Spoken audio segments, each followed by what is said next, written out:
मसीह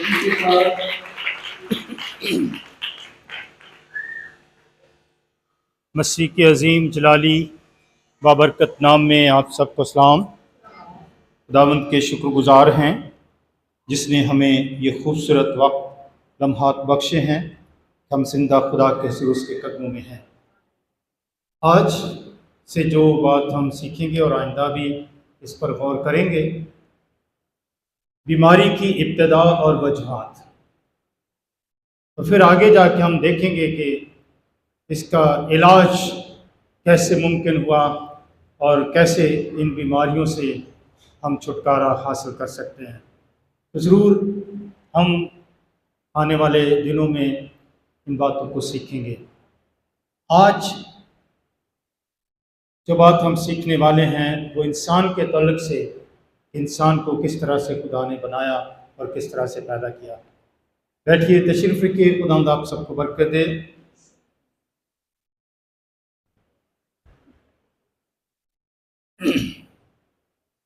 बीमारी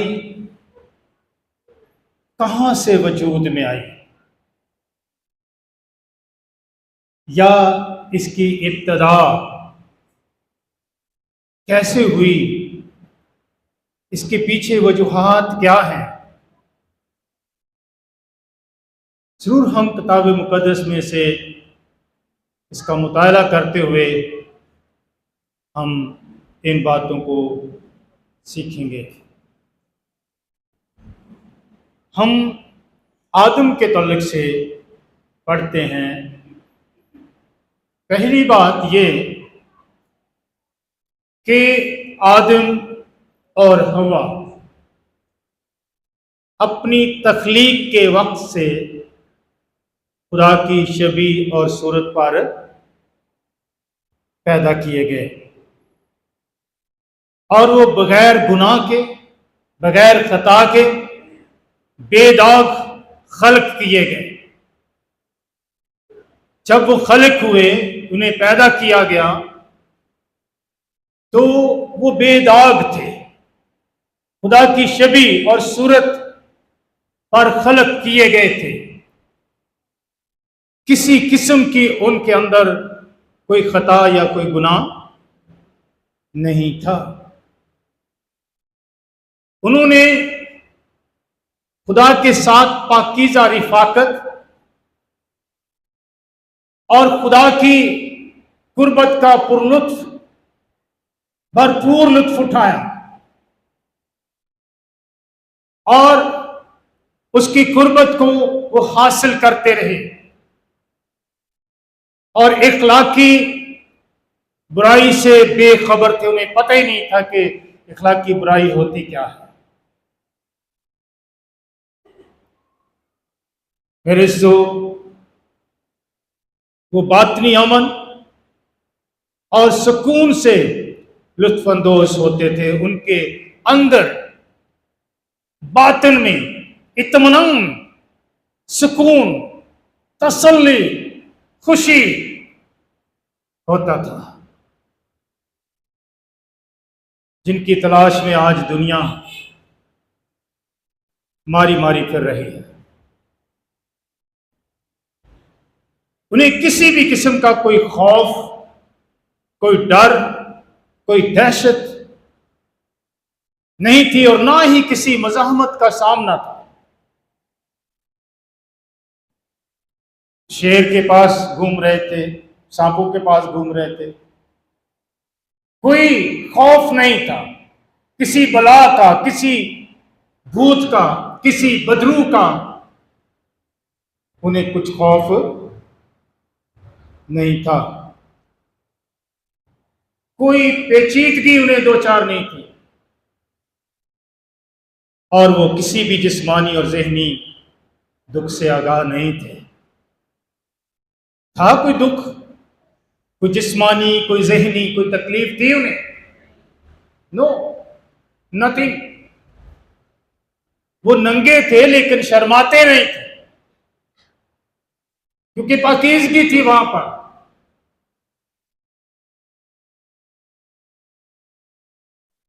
मेरे जो वो अपने खालिक के हाथों ताजगी पाते थे, वो रूहानी, जहनी और जिस्मानी तौर पर कामिल थे, कोई कमी उसमें नहीं थी किसी तरह की भी।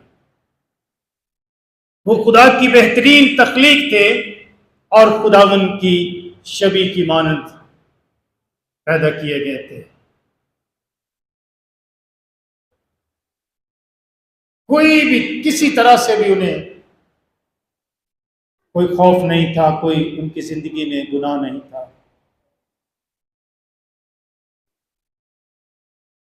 दूसरी बात, आदम जज्बाती और नफ्सियाती तौर कामिल था। पैदाइश 2 बाब 19 और 20 आयत को जब हम पढ़ते हैं तो मुकम्मल तौर पर जज्बाती और नफ्सियाती तौर पर कामिल था, कोई कमी नहीं थी उसके अंदर। मेरे जो खुदा ने तमाम कायनात के जानवरों का, परिंदों का, जो भी जानदार चीज खलक की गई थी, उनके नाम रखने का काम आदम को सौंपा था। उन्हें तो हिसाब ला लो, जितनी भी जानदार चीजें खलक की गई उन सब के नाम किसने रखे थे? अंदाजा कर लें कितनी हिकमत दी थी खुदा ने उसे, कितनी दनाई उसे बख्शी थी। साढ़े घर एक बच्चा पैदा हो जाए ना, उसका नाम रखना बड़ा औखा हो जाता है। एक का नाम रखने के लिए हम परेशान हो जाते हैं, ओनू पूछ की ना रखी। खुदा ने किसी तरह से भी जज्बाती तौर पर, नफ्सियाती तौर पर उनमें कमी नहीं रखी थी। आदम ने सब नाम रखे। आज जो हम नाम ले रहे हैं ये सानू रखने पेंदे, फिर रख लेते नाम। एक बच्चे का नाम रखना औखा है तो बाकी सारे के नाम किवें रख। फिर खुदा ने इन सब पर अख्तियार दिया, हुकूमत करने का अख्तियार, कि इन सब पर क्या करें? हुकूमत करें, अख्तियार रखें। ये कामिलियत थी। इसलिए खुदा ने किसी तरह से भी आदम को कम या किसी तरह से उसके अंदर कमी नहीं रखी थी।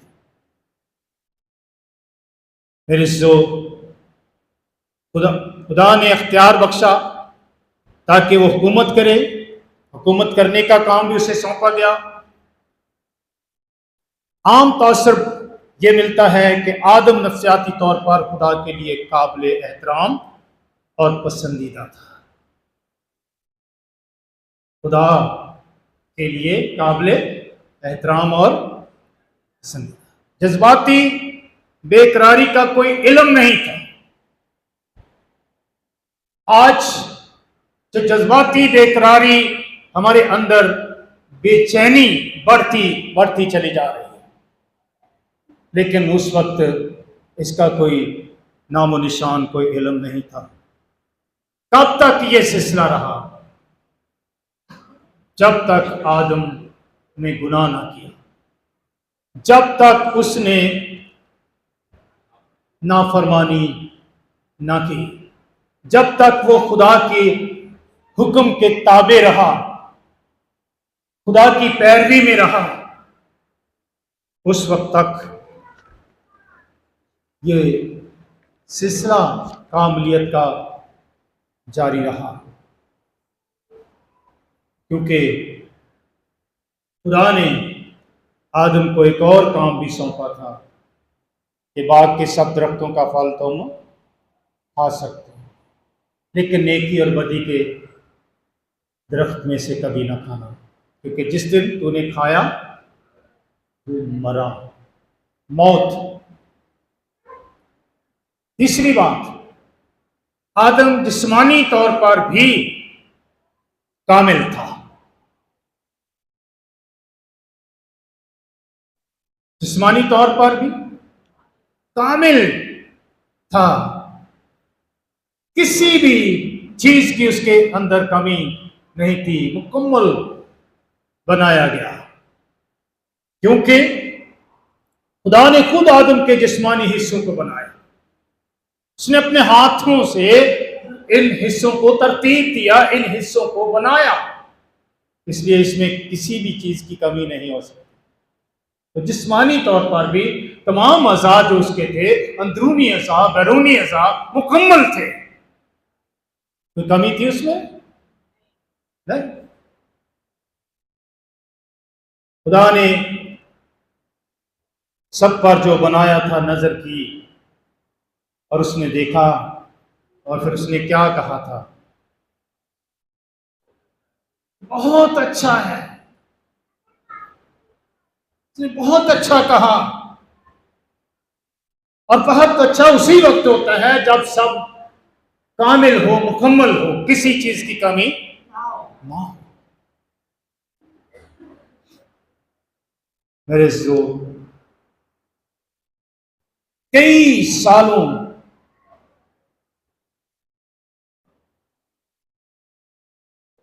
बाद खुदा का बंदा दाऊद, काफी सालों बाद खुदा का बंदा दाऊद बादशाह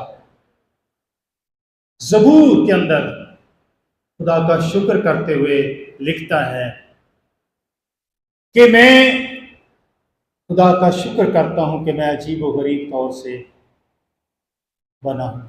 ज़बूर 139 उसकी 14वीं आयत, 139 14वीं आयत। ज़बूर नवीस इस हकीकत को जानता है, खुदा का बंदा दाऊद इस हकीकत को जानता है। क्या लिखा है इसमें? मैं तेरा शुक्र करूंगा क्योंकि मैं अजीबो गरीब तौर से बना हूं। तेरे काम हैरत अंगेज हैं, मेरा दिल इसे खूब जानता है। Thank you. उसका दिल जानता है खुदा के कामों को। जब खुदा ने कहा, अपने कामों को मुकम्मल किया, तो उसने कहा बहुत अच्छा है। यहां खुदा का बंदा दाऊद बादशाह इसकी तारीफ इस तरह से करता है कि खुदा मैं तेरा क्या करूंगा? शुक्र कर कि मैं अजीब व गरीब तौर से बना। तूने मुझे अजीब व गरीब तौर से बनाया है। मेरा दिल इसको जानता है, इसलिए खुदा ने कोई कमी इसमें नहीं रखी। नंबर 4, इंसान की कामलियत।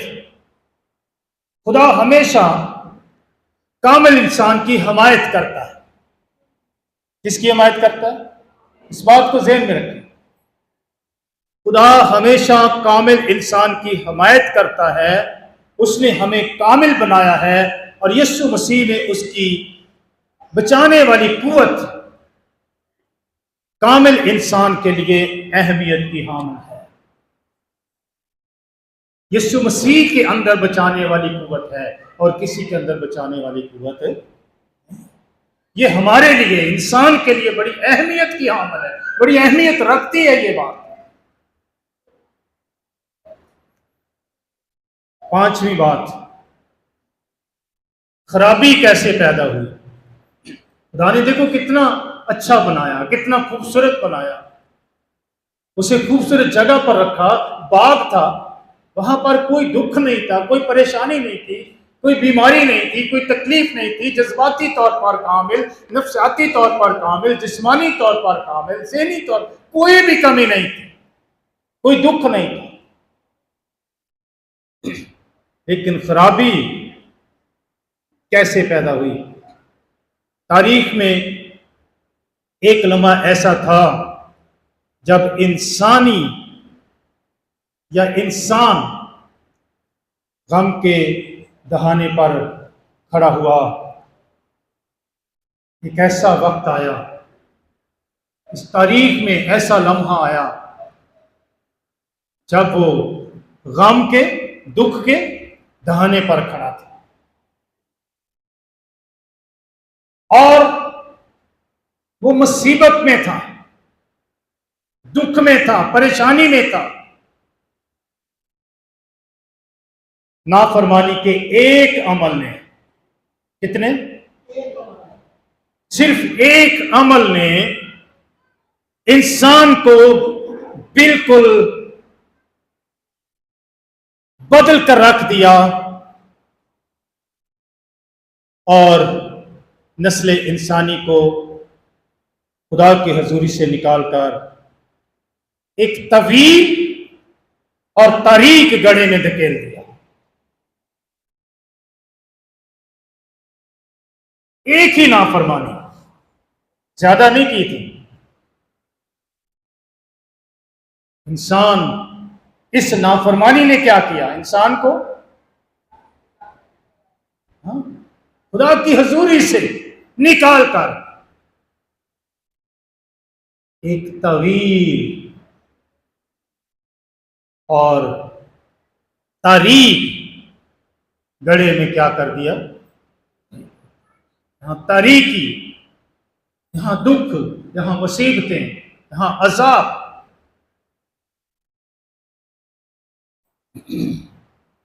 मेरे जो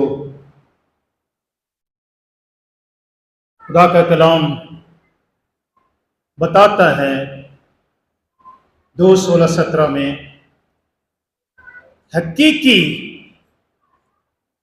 तौर पर खुदा ने आदम को सारे दरख्तों का फल खाने के लिए कहा था, लेकिन एक दरख्त के फल को खाने की इजाजत नहीं थी। उसे मत खाना, उसके करीब मत जाना, क्योंकि जिस दिन तूने खाया तू मरा। मौत है उसके अंदर, दुख है उसके अंदर, मुसीबतें हैं उसके अंदर, तबाही है उसके अंदर, मुशक्कत है उसके अंदर। अगर खाओगे तो रूहानी तौर पर मर जाओगे। इस रूहानी मौत के बराह रास्त नतीजा के तौर पर वो जिस्मानी तौर पर भी मर गया। जिस्मानी मौत भी रूहानी मौत के नतीजे में बराह रास्त असरअंदाज हुई। जिस्मानी मौत, दोनों मौतें वाक़या हुई। मेरे सो खुदा के खिलाफ गुनाह और नाफरमानी से रूहानी और जिस्मानी दोनों अमवात पैदा हुई। दोनों मौतों का वो शिकार हुआ।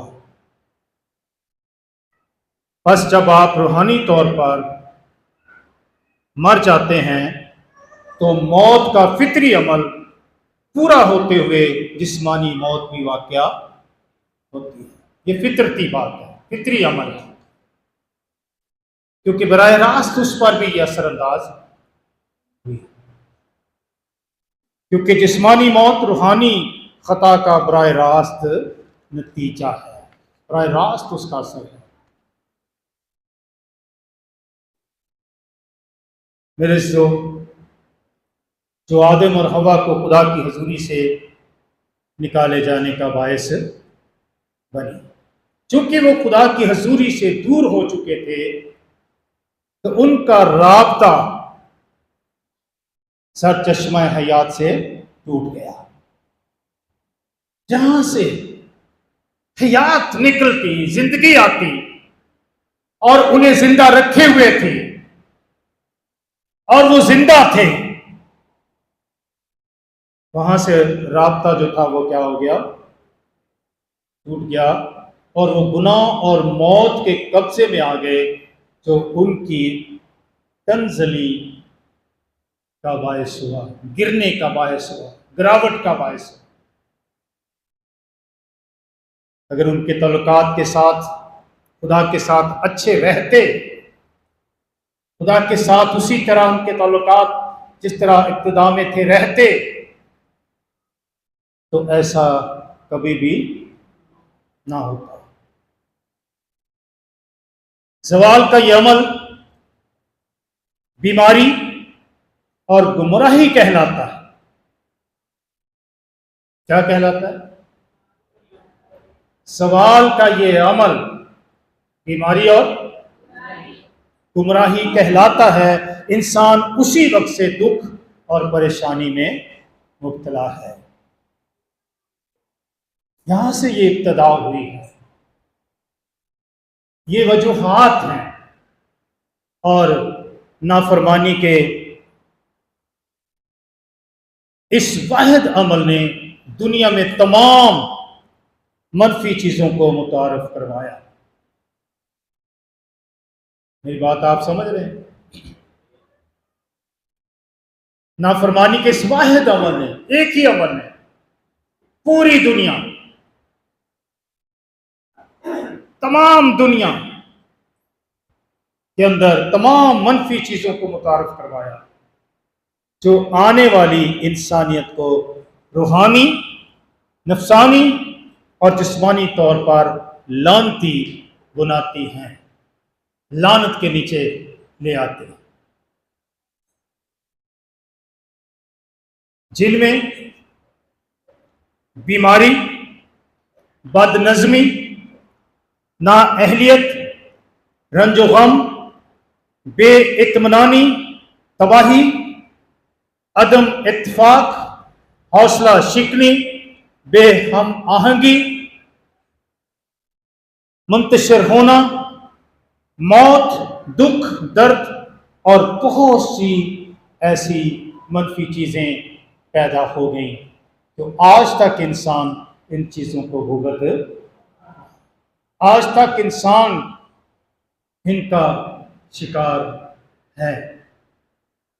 मेरे सो ये तमाम रवैये और जज्बात अच्छी सेहत के लिए नुकसानदेह हैं। आज भी बीमारी आपकी सेहत को खराब करती नहीं करती जी? बदनज़मी क्या करती है? गुस्सा दिलाती है, फिर मारपीट होती है, बिगाड़ ही बिगाड़ पैदा होता है। ये सारी चीजें मनफी, जब इंसान ने एक ही नाफरमानी के अमल को अंजाम दिया तो ये सारा कुछ पूरी इंसानियत में दाखिल हो गया मेरे सिजो। और ये सब नाफरमानी के बायस पैदा होते हैं। तफरीकी जज्बात के तौर पर जाने भी जाते हैं और ये सेहत के लिए तबाहकुन है। ये जितनी भी बातें मैंने आपको बताई, ये सारी आपकी सेहत को ख़राब करती हैं, आपकी सेहत को तबाह करती हैं, मौत का सबब बनती हैं। सो मेरे सिजो, इसलिए खुदा ने इंसान को दुख के लिए पैदा नहीं किया था,